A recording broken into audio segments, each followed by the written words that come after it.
hit start recording. The guy doesn't even realize we already started recording. Did we? Good Lord, man, I'm a little behind. It's okay. Right. This is real talk. This is meant to just be kind of casual and laid back. Right. You know, we already did an intro one time on the first one, so we don't need it. Thank you. You're welcome. We don't need to do an everyday intro, I guess. But there are a lot of topics that I feel like I would love to talk about here. Like getting a better set of ice tongs? Yeah. Wow. Look, you got. Oh, you know what? Jesus. I'm settling for that one. Okay. Yes. What are you drinking? I don't know. What should I even start with? I don't think I've had any of these at all. Well, that Glenfiddich 14 is a really good Scotch, by the way. I think we should do it then. All right. Let's go to this. I am going to go with my tried and true bourbon. Oh, that's one we were having last night. Yes. You know what? Let's hold the Glen. Let me have that. Let's do that Okay. too, because that was actually quite delicious. Yes. So, Mother's milk, I say. if it's, well, thank you. So I figure we'll start, with some stuff. Sure. Maybe get this part out of the way pretty quickly so that we can spend a little bit more time on our other topics. But first, cheers, brother. Yep. To you, sir. To you, gentlemen, counsel. Yes. Now, I also think that we should probably tell people to maybe interact with us a little bit, ask us some questions. It'd be really cool. We're trying this out to see if we can help people, get people to talk, and entertain people, I imagine, too. Entertain people. Yeah, give people something to think about. Cause people to maybe think a little bit. I don't know. I mean, if anything, I'm having fun. So it's a good excuse to have some of these new things. But it'd be cool to have other people on. Maybe somebody create some dialogue with us a little bit more than just what we want to rant about. Because there are a few things that I'd like to start with, if that's okay. Sure. I do have some more questions because I've been scouring some of my family court posts and all of the groups that I'm a part of, and I think starting out with. In your opinion, do you think that there is an unfair bias in family court? Men, women. Yeah, of course. I don't think it is anywhere near as bad as it used to be. Okay. I think there was a presumption for, quite a period of time that that men were not fit to be full-time parents. Mm-hmm. And I have seen that shift quite a bit after 2000, 2005. It used to be that getting a 50-50 parenting time plan for a guy was a very difficult thing, and I see that a lot of judges have come around, and it's not so tough anymore. Nowhere near as tough as it used to be. I get it all the time from my guys. I think one of the important things about getting a 50-50 parenting time arrangement, if you're a guy, this is where guys make a mistake. A lot of guys don't understand, they don't realize what their kids' school is necessarily all about. What's the pre-care? What's the aftercare? What are the programs? And he has to be every bit as knowledgeable about that as she is. Otherwise, she seems like the more concerned parent, even though she may not be. Right. So, as Schoolhouse Rocky used to say, knowledge is power. So, know about your kid's school. Know about the lunch, know about the courses, know about pre-care, aftercare, all of that stuff. That's one thing. Understand that your kid has a life. And so if you want to have this 50-50 parenting time, stay in the town where your kid goes to school. Yeah, right? don't move across the state and think that that it's going to be a fair thing, that you're going to be they're expected to get equal time. It's so common sense. I find a lot of questions for the dads. It's like, what are the components into pursuing a true 50-50 scenario? Because I find a lot of dads confuse custody and the types of custody and the components. And when I first got involved in family court, it was 50-50 custody, and then everyone's like, well, why don't you have 50-50? Well, why do you have to do certain things such as child support, and why do you have all these other responsibilities?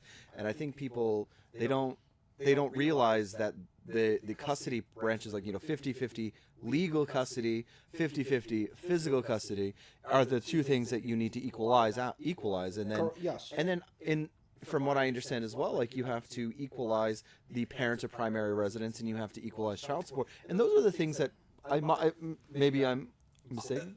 You know what? If you're going to have a 50-50 parenting time arrangement, there should be no parent of primary residence. Right. Because that title conveys rights that the other parent will not have. So you have to insist that there's no PPR.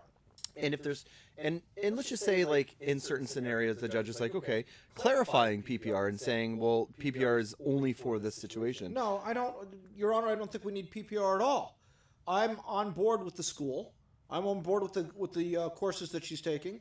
I am fully supportive of her extracurricular activities. There's no reason why she should be deemed, or I should be deemed, as the parent of primary residence. If we have an issue that we can't work out, we're going to put in the agreement that in the matrimonial settlement agreement, that if we have a problem, that we'll submit to mediation, we'll work it out with the mediator, and the court will be a last resort. But nobody needs that designation. Fight the designation. Right.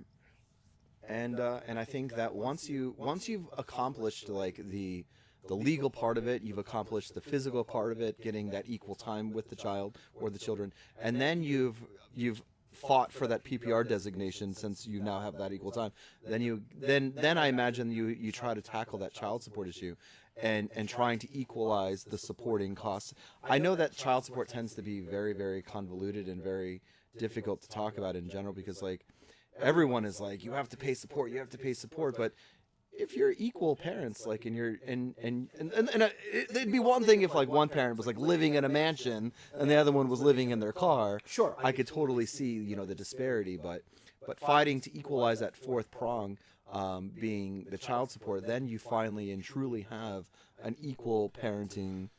So let me address that for just a moment. Child support is for the benefit of the child. It's not for the benefit of either the man or the woman. It's not for their benefit at all. Okay, so why, if I have my child on a 50-50 basis, do I have to pay child support? Well, his income is 110 and hers is 30.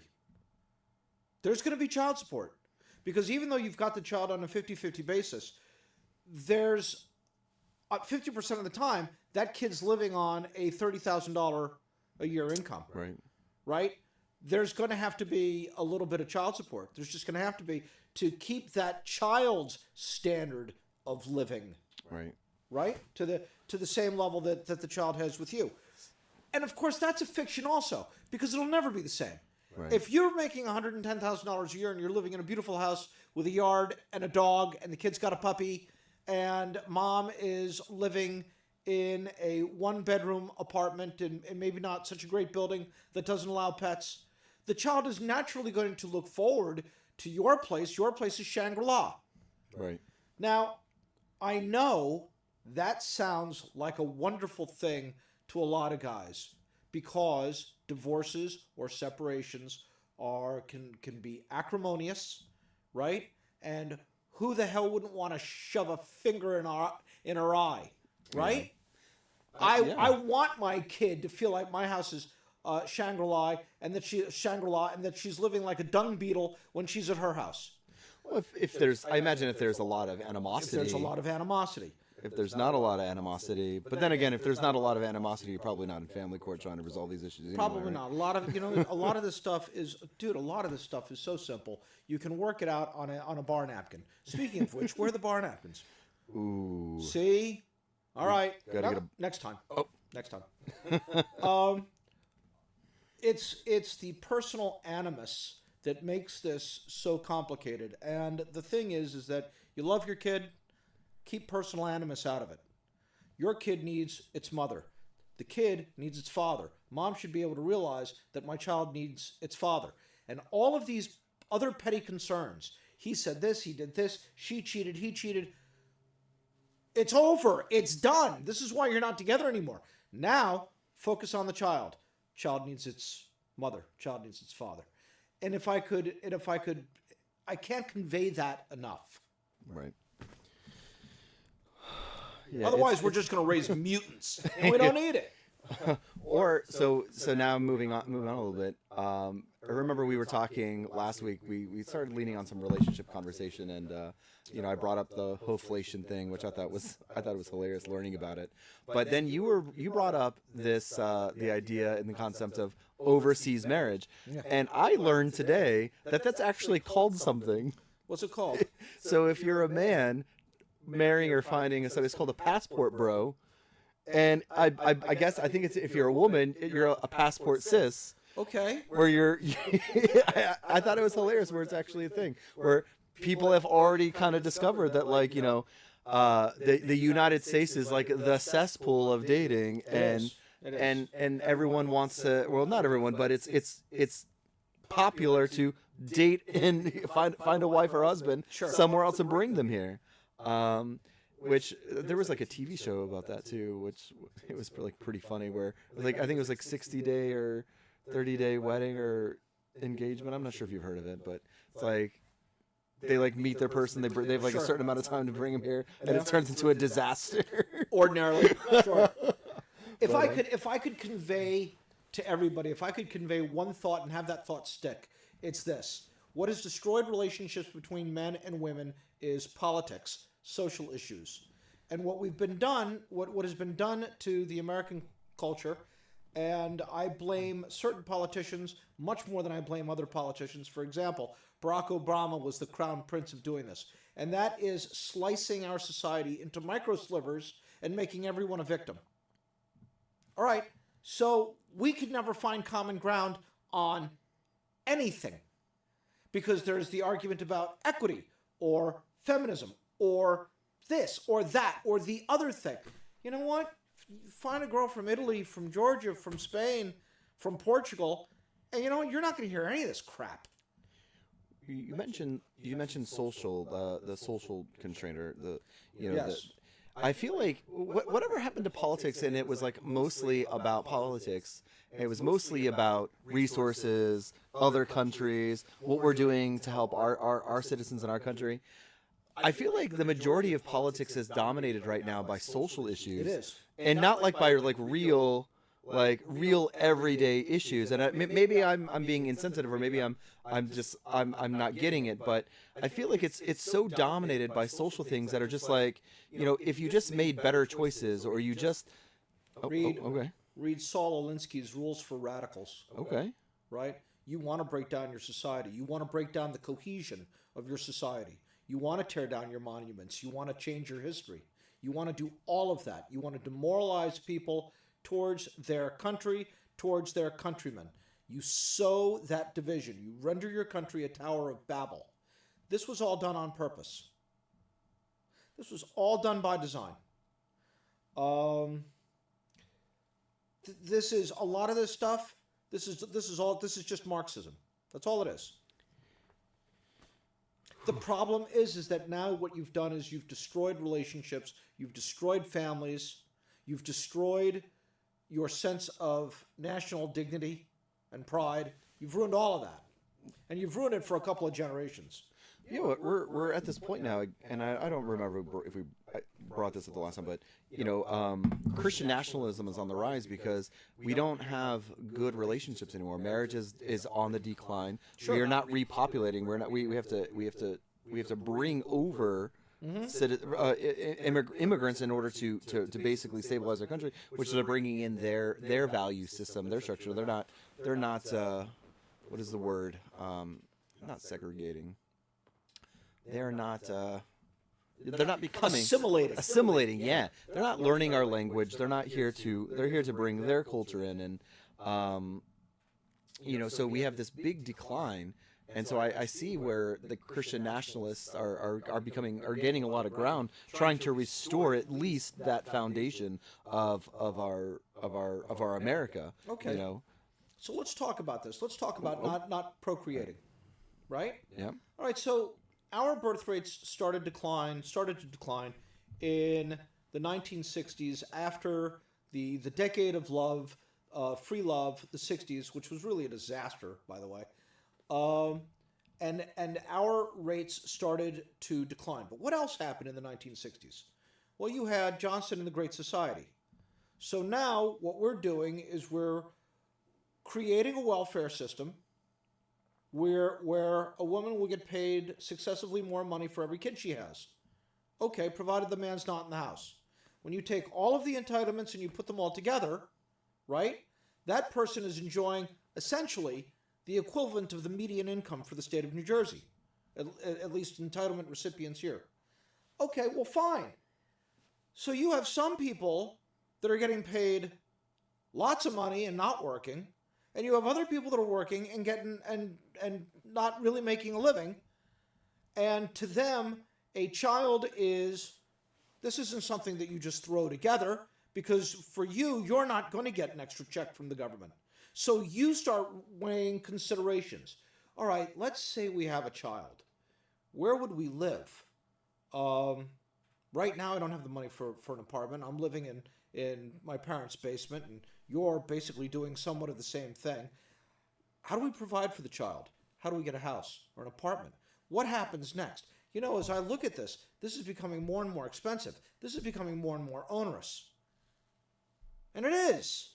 So if you have people that can procreate basically for free or for a profit, and people who cannot procreate because they don't have the money, what's going to happen? Well, I think people are going to start procreating for the handout. Right. An abuse of the system. And then we end up having this hyperinflation. So let's going to lead to a about little inflation, but that inflation is also going to cause regular couples or people that want to get married to not have children because it becomes a little bit too expensive. All right, so let's talk about the hyperinflation a little bit. Yeah. Okay, so in the 1970s, France demanded that we pay her back a debt that we had and that we pay in gold bullion. And she sent some old converted warship over to collect the debt. And Nixon said, oh yeah, not a problem. We'll pay you. We're going to pay you in something called petrodollars. And Nixon took us off the gold standard. At the time, it was considered a brilliant move on Nixon's part. But over time, we see that a lot of the things that we need, that we buy, houses and cars, bear no resemblance to the mechanics of putting those things together, the industry of putting that stuff together.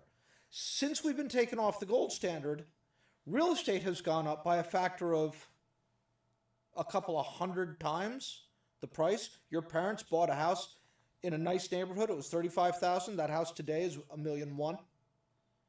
The new Eldorado your dad bought was $11,000. Today that car's $121,000. That's what would happen. That's where all that kind of started. Wow. Right. It's do you see inflation ending anytime soon with things going on?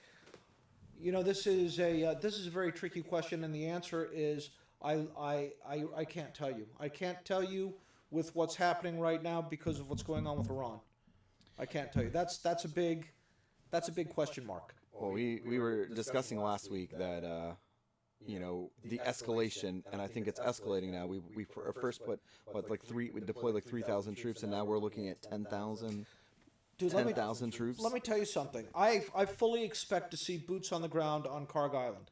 Yeah. You do not call up the 82nd Airborne or the 101st Division. You don't call groups like that up unless you're planning something really quite serious. You don't bring in the Marines, for an amphibious landing unless you're going to actually follow through with it. I expect boots on the ground in Karg Island within the week. And so we take Karg Island, now what? That's a very good question, because now that brings a whole new dimension to the war. How hard will Iran fight to reclaim Karg Island, defend Karg Island, attack Karg Island? The question would be, at this point, hey, we've taken Karg Island, which is a huge economic hub for you guys. Exactly how much more of your country do you want us to take? Why don't we come to an agreement? And I would think that that is what the leadership of Iran would be thinking. However, they're psychos.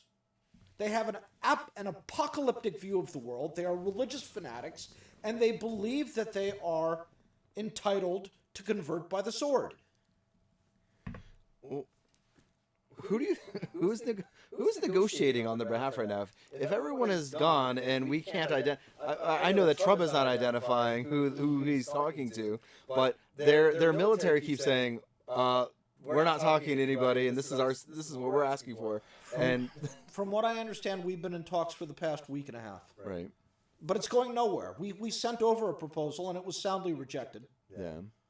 Right? So they sent a proposal to us, and it was soundly rejected. But this is the stuff you and I know, and we see because it's on the news. We have no idea what's actually being done. Yeah. I will tell you this. I look at the way the market has reacted to this war, and the market doesn't like it. And the market is on very shaky ground. Tech stocks have given way quite a bit. A lot of stuff is down.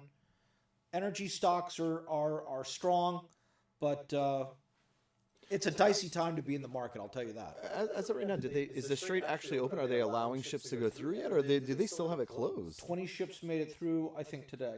Okay. Because like I know that has a lot of bearing on a lot of the all the price. I wouldn't call it inflation, but a lot of the price hikes and stuff like that, because people can't get their stuff. Right. Oh, absolutely. People want their stuff. But again, that's the problem. I don't know if we get any oil. Some people say we get 5% of our oil from the Persian Gulf. Some people say we get none of our oil, and we haven't for quite some time. But the fact of the matter is that a lot of our NATO allies do get their oil from the Persian Gulf. The tankers that are bringing them their supplies are traveling through the Strait of Hormuz. And so, if we're doing this, if we're fighting with Iran, and you are our NATO allies, which shows you how feckless and worthless NATO really is, you should be standing by us. And they're not. Yeah, if they're benefiting more, if they have more to benefit Far from it, more. why wouldn't they get involved? It's almost like they're like, oh, the United States will do it, just Right. like they did everything before. Dude, how many world leaders have said Iran can't have a nuclear bomb? How many world leaders have said it? I know Macron has said it, Germany said it, England has said it. I don't know whether Italy has or not, but I know that those countries have said it, and how many presidents have said it? H.W. Bush said it, Clinton said it, W. Bush said it, Obama said it, Biden said it, and yet no one did dick. I'm sorry, is that? I think you can say that. I can say that? I mean, listen, I imagine we're still trying to be mild, but I imagine there's some other things we totally can say. All right. But we'll take it. We gotta ease everybody in a little. So one guy's got the stones to actually finally do it, and that's Trump. And now everybody hates him for this. But then, what was the point of the November last year attacking their uranium enrichment areas? Like, if we blew them up, then what are we worried about? Well, remember, there was that thing where they said, do you see the trucks leaving? Those were the trucks carrying the enriched uranium. Some people said that. Some people believed it. Some people didn't. But now the Iranians have actually admitted that they've got, like, I don't know how many kilograms of enriched uranium, but they do. And we're talking about going into that country to find that specific stash of uranium and remove it. It's interesting how we. Sorry, not to backtrack a little bit, but how we happen to take the Venezuelan president and all of that oil and gain control of it right before we happen to go into Iran. it's like. Is that a coincidence, or do you think Trump was like, all right, guys, listen to my plan, and we're just hear me out. We're gonna get all of this oil, and but it's not gonna be ours, but it's gonna be ours. And then just listen to then Iran. I'll tell you what I think. Trump knows that there are going to be midterms, and if we lose, he's going to become basically a lame duck. And so what he's doing is he is tackling the greatest problems of our age, the greatest problems of the last two generations. What are the greatest problems of the last two generations? How about this? How about a very heavy influence of Marxism in South America and Central America? putting all of the countries in our hemisphere against our economic structure, our economic theory, right? That's one. Iran, with whom we've been at war for the past 40 years, and we have been. There's an author named Podhoretz, and his theory is that the next world war will not be World War III.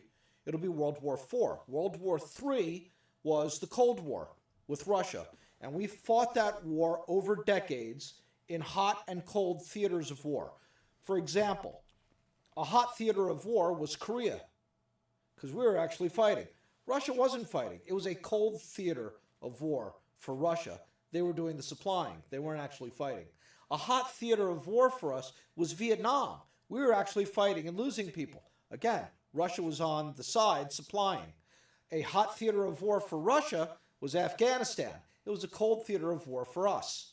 So we've been fighting in these hot and cold theaters of war. Well, we've been doing that with Iran too. Every decade, we have Iran killing our people. Every decade. Through either Hezbollah, Soleimani, the Houthis. They are the biggest sponsors of terrorism in the world. I feel like the world knows that too. The world does know. And it's like, why has everybody really just been afraid?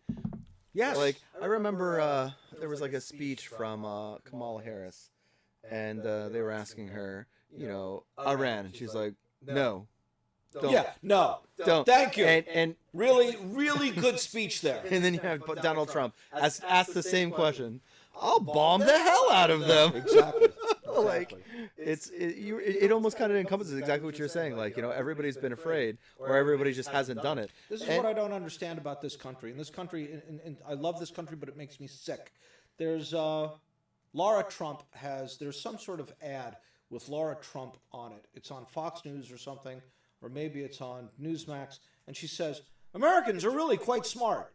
With all respect to Laura Trump, Americans are pretty goddamn stupid. I'll tell you something. I talk to relatives I have, and I say, come on, really, tell me the president, the Democrat president that was really someone you loved, you would die for. Who was that leader? They all go back to JFK and Truman. I feel like the modern era would be Obama. Dude, you're going way the hell back in time, 50 years, 60 years, and neither of those guys could run as a Democrat today. Right. They're far too conservative. And yet, those are the people that you say, hey, they were strong. They were tough. Okay, well, so you didn't have a tough guy since Reagan. H.W. wasn't tough. W. wasn't tough. Clinton wasn't tough. Obama wasn't tough. So now you got a tough guy. And everybody does it. And now people don't like the tough guy. Now the tough guy's a king. Ooh, he's a king. We have to have a no kings riot. Well, before we talk about no kings riot, you brought up the lame duck, and with the midterms coming up, who are the Democrats that are leading the charge that could possibly, who are these guys that are going to be winning these primaries to create a lame duck? And if they believe that he's like a king, like, why are they trying so hard anyway if he's just going to make executive orders and ignore it regardless? All right, so let's talk about that really quick. First off, as far as this no kings dumbass crap is concerned, some of the dumbest people in our country are showing up for these protests. You had Kamala Harris. She wasn't even primaried. She was chosen. She was ordained. She was anointed. She's the closest thing to a queen that we've ever had. She was chosen for the masses, and the masses say, okay.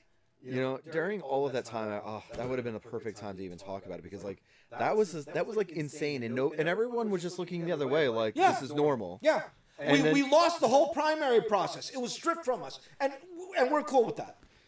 Yeah, that was. You're not cool with that. You're an idiot. That was bizarre. All right, so now they're saying no kings, no kings, no kings. We just talked about the Kamala thing. Okay, so now you want to talk about no kings. All right, fine. You had Barack Obama, who issued 279 executive orders during his presidency. So big number. A big number, yes. And you also had him do another 219 presidential memoranda, which essentially is kind of like an executive order. It makes policy, right? It's a different name, but it makes policy, okay? That's what you hired your legislators to do. You voted in an election to elect a congressman and a senator and a president. Congress makes the laws. No. I'm going to issue executive orders and presidential memoranda. Obama legislated from the Oval Office. Okay, Trump. In his first term, I think he did 220 executive orders and 59 presidential memoranda. What's the difference? The difference is that a lot of Trump's executive orders was to undo what Obama did. Obama overregulated business. He added reams and reams and reams of red tape. That was a lot of Trump's executive orders, striking all of that crap. In this current administration, he spent a lot of time with executive orders undoing Biden. Where else did he issue executive orders? Largely on the border, regarding immigration and sealing the border. So you talk to these moron loser fools at these No Kings protests, and you say, tell me, what makes Trump a king? He's a fascist. They won't even say it's the executive orders. Much less will they actually say it's this executive order or that executive order or this presidential memorandum. They will not cite to anything that he's done. They're just out, dude. They're just out in the street because they got nothing better to do. Well, let's watch one. Well, okay, yeah. It's nice to share this event with so many committed people here in this room and out in the streets. And I'm proud to stand with an Indivisible and all the organizations promoting No Kings. The concept of No Kings is a great rallying cry and hugely successful as millions of us have answered the call. I support this movement 150%. Wow. But when the crowds are chanting No Kings, what I'm really hearing, as we all know, is no Trump. That's right. There have been other presidents who have tested the constitutional limits of their power, but none have been such an existential threat to our freedoms and security. None, except Trump. He must be stopped, and he must be stopped now. Amen. It's time to say no to kings. It's time to say no to Donald Trump. We've had enough. No King Trump. No unnecessary wars that rob our resources, sacrifice our brave servicemen and women, and slaughter innocents.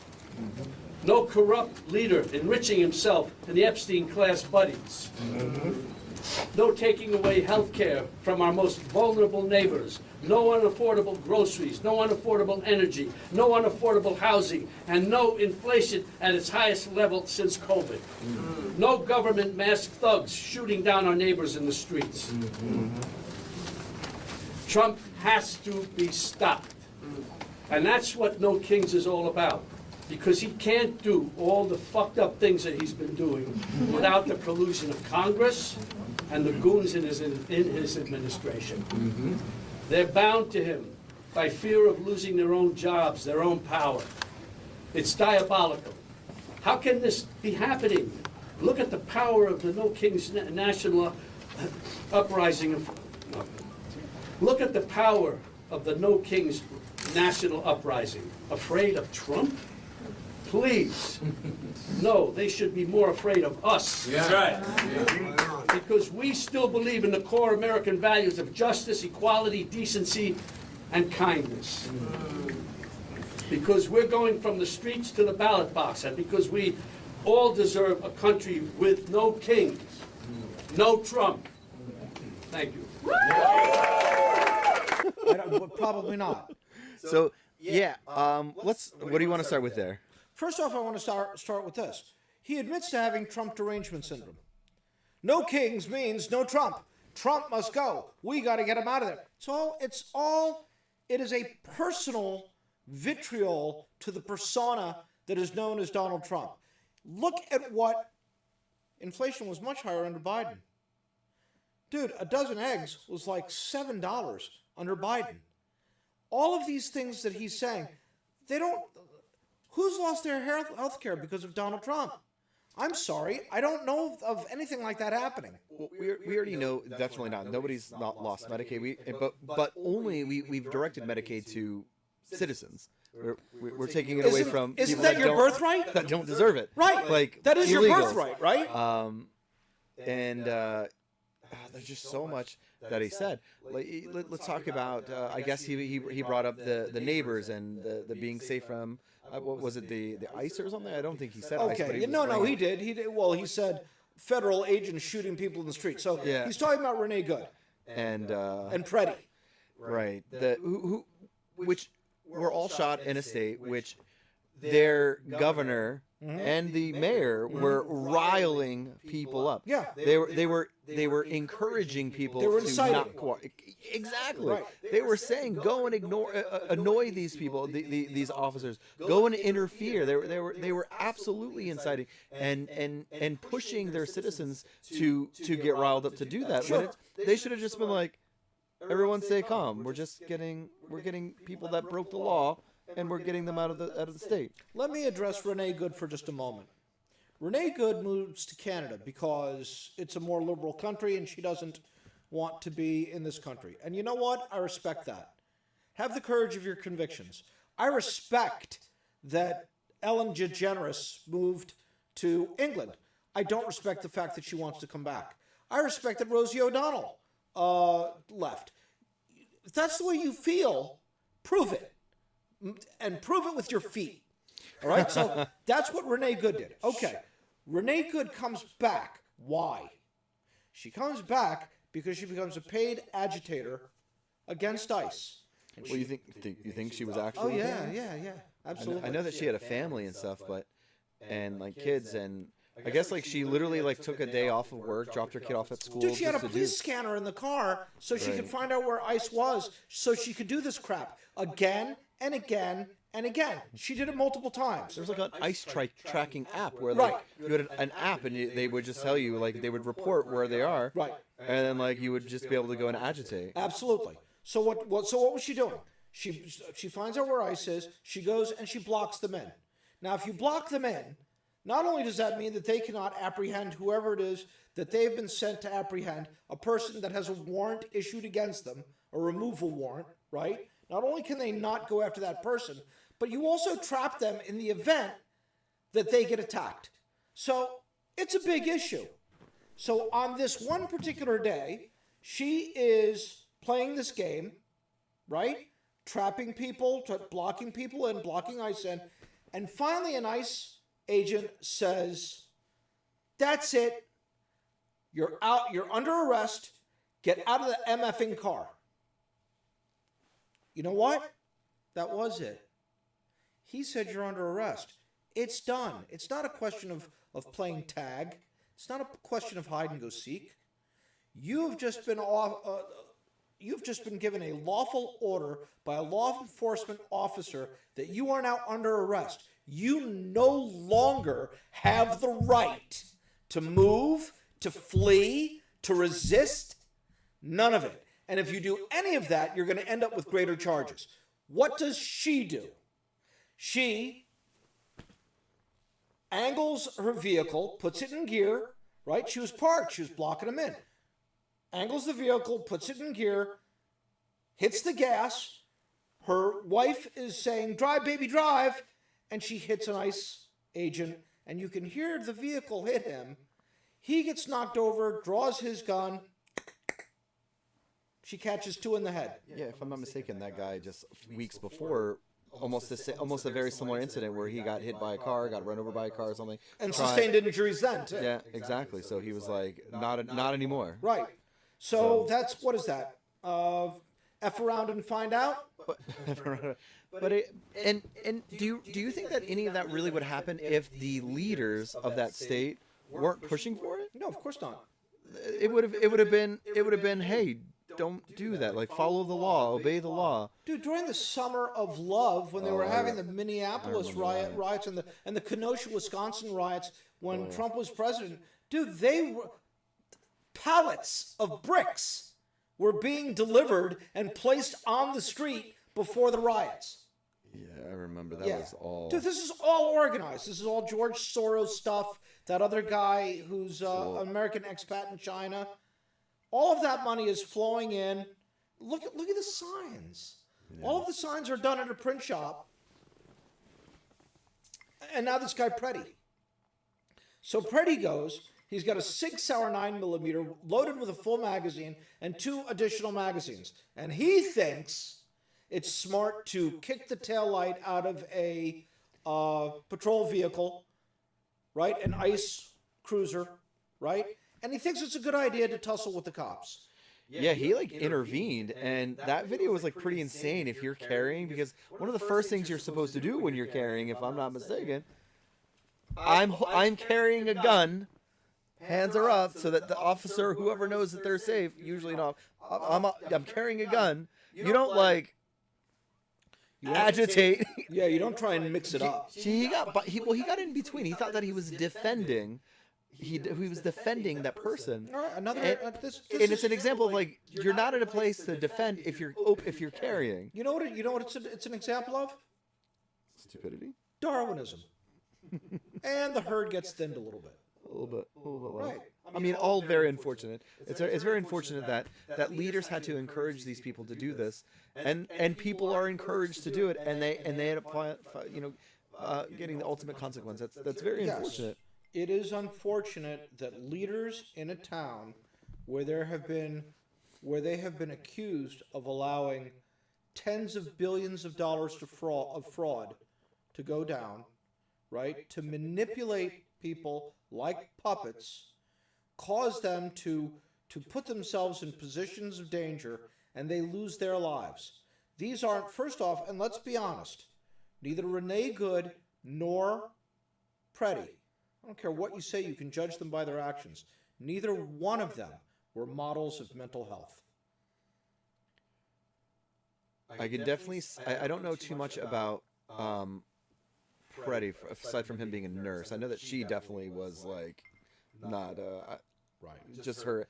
I think he was in the sand. He was a nurse, and he was like very supportive. But at the same time, like, who brings a gun? Common sense dictates that you don't. That was just very bizarre. Right. That was very bizarre to me. How many when Gandhi engaged in his resistance against the British, how many times was Gandhi armed?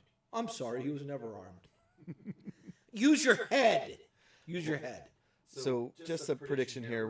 Where do you think we go with Iran at this point? Hard to say. Boots on the ground. We're taking Karg Island. I say we take Karg Island and we tell them there's more of your country to lose. Look, be a student of history. You saw what happened in Germany. It was partitioned among the 4 powers, and it stayed partitioned for 50 years, about 50 years. Is that what you want? Because that ultimately, that could be the result. I think, and I'm still going to stick to what I was saying before. I think but we didn't know that the boots were going to be on the grounds last week. This is like all this week's information. Moving fast. But I was saying, if Karg Island is the target, and we've let's just say we've defeated Iran to up to 80%. I'll be nice. Doesn't Trump keep saying like 90% of everything is destroyed? Right. But let's be generous and say like 80% of Iran and their defense and their offense is taken out, and Karg Island is the target. I feel like the island. I feel like that is a dangerous place. Like, if they have nothing else to lose, why not wait until all the boots are on the ground and they just Karg Island is nothing. done? Karg Island is nothing, dude. That's not our target. Karg Island is not Okinawa. The Iranians are not the Japanese. It's Well, not Iwo Jima. No, I just It's mean, not the ridges of Peleliu. I just mean, like, if that's where the oil's coming through, but that's also the target. Like, at least take as many people out as you want, as you can in that scenario from Iran. It has consequences. We take Karg Island. Oh, you did this. You know what? Now we're taking all of your other little islands.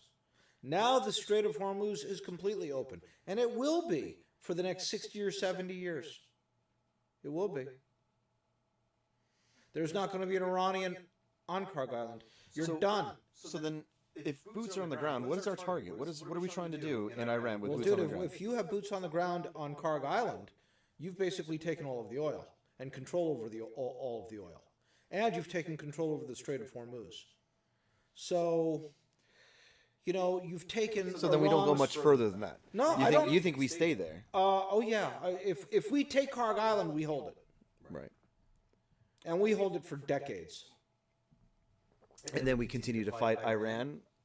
I mean, our goal isn't or wasn't, I'm not too sure, regime change, but I do believe we keep saying, like, any regime change that's going to take place is going to happen from Iran. Iran is going to choose their leaders. They're going to choose. We are not going to do it, but Except we keep killing the leaders they choose. so how do we keep saying they're going to choose and we're like, no, you're not. It's like we're gonna continue to do the things we're doing. Oh no, you're not. Right. Choose again. Right. Yeah. Again. Choose- This guy wasn't quite right. He's dead. You know what? I think they're about to choose a really good leader right now. I changed my mind. Dude, anybody with half a brain in their head's not going to want the job. It's so unfortunate, so sad, but it's nice to be able to talk about it, at least though, because it's hard to be able to talk about things like this with most other people. It is, but you know what? Here's the thing, and a lot of people don't get this either. Iran was a destination in the 1970s, the 60s, the 50s. They were a very strong ally of ours. They were a huge trading partner. I know what Trump wants to do. I do. He wants to bring us back to the late 60s, the mid 60s. People actually went to Tehran. Dude, it's actually a very pretty country. Mm-hmm. You're in Tehran. There's coastline. There's skiing. There's mountains. It's not. They were actually very, very sophisticated people. So we take the strait. We take the island. No more. We let them think that they're choosing a new leader, and then we have to come back to New Jersey and deal with our leaders here. We had a pretty good conversation yesterday. Yeah, it was yesterday about the governor, and it's really weird how she is in Congress. She serves 3 terms, gets elected as the governor, but before she served Congress, her net worth is like $400,000 to like, I don't know, a little bit over $1 million, or a little, like in the low millions, but it was like an estimation, like not much money. Mm-hmm. I mean, not that's a lot of money to us, sure, me, but by a wealthy person's standard, not much money, but gets into Congress. Her husband's in banking. 6 years later, and now they're worth like $8-9 million. I think it's like close to 14 million. 14 million. It's like, I'm sorry. I think it's like sorry. Between 8 and 14, but it's like within that time frame, you have explosive growth. And I think that's the same thing that we were talking about Pelosi and her husband. I believe is like, how do we deal with this? Isn't that like a conflict of interest here? It's simple. It's simple. And the only president, who's really discussed it in any kind of earnest fashion has been Trump. And he has said it. This country needs term limits. And it does.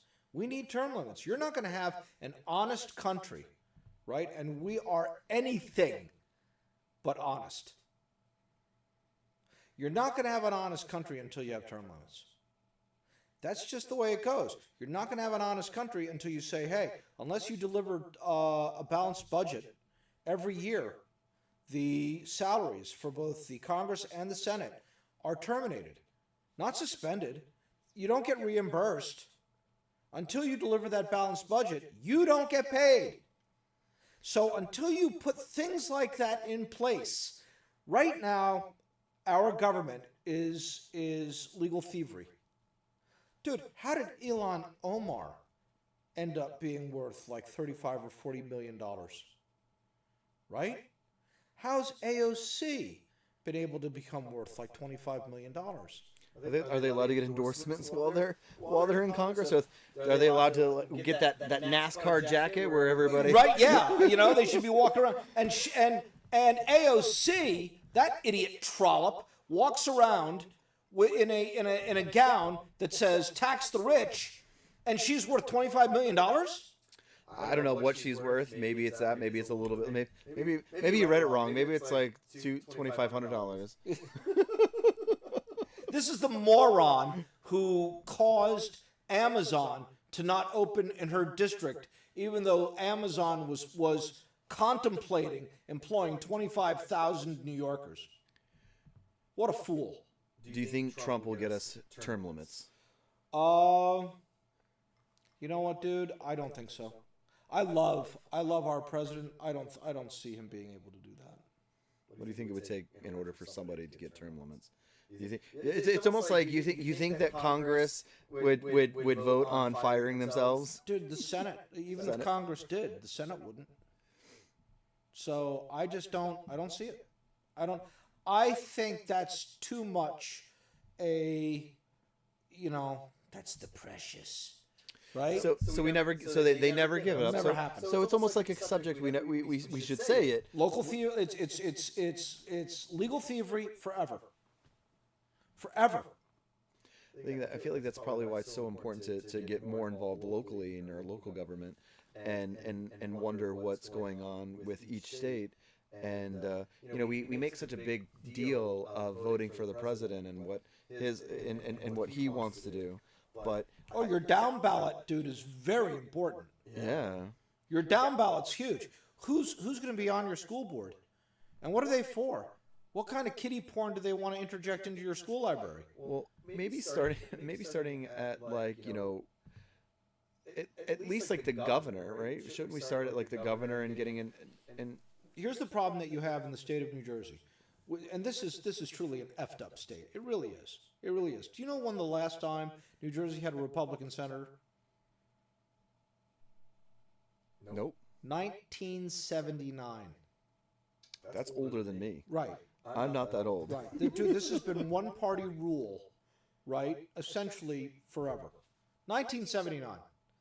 So New Jersey the Democrat Party has got locked up the unions and the entitlement class.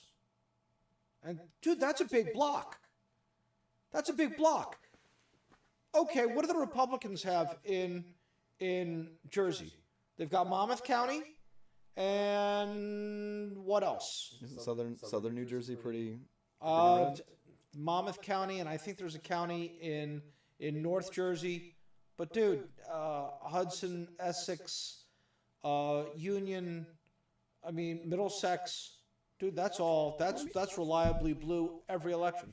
Well, most of northern New Jersey is so close to New York City. They're basically the same thing. Yeah, Bergen, Passaic, sure. Yeah. So, dude, it's one party rule in Jersey.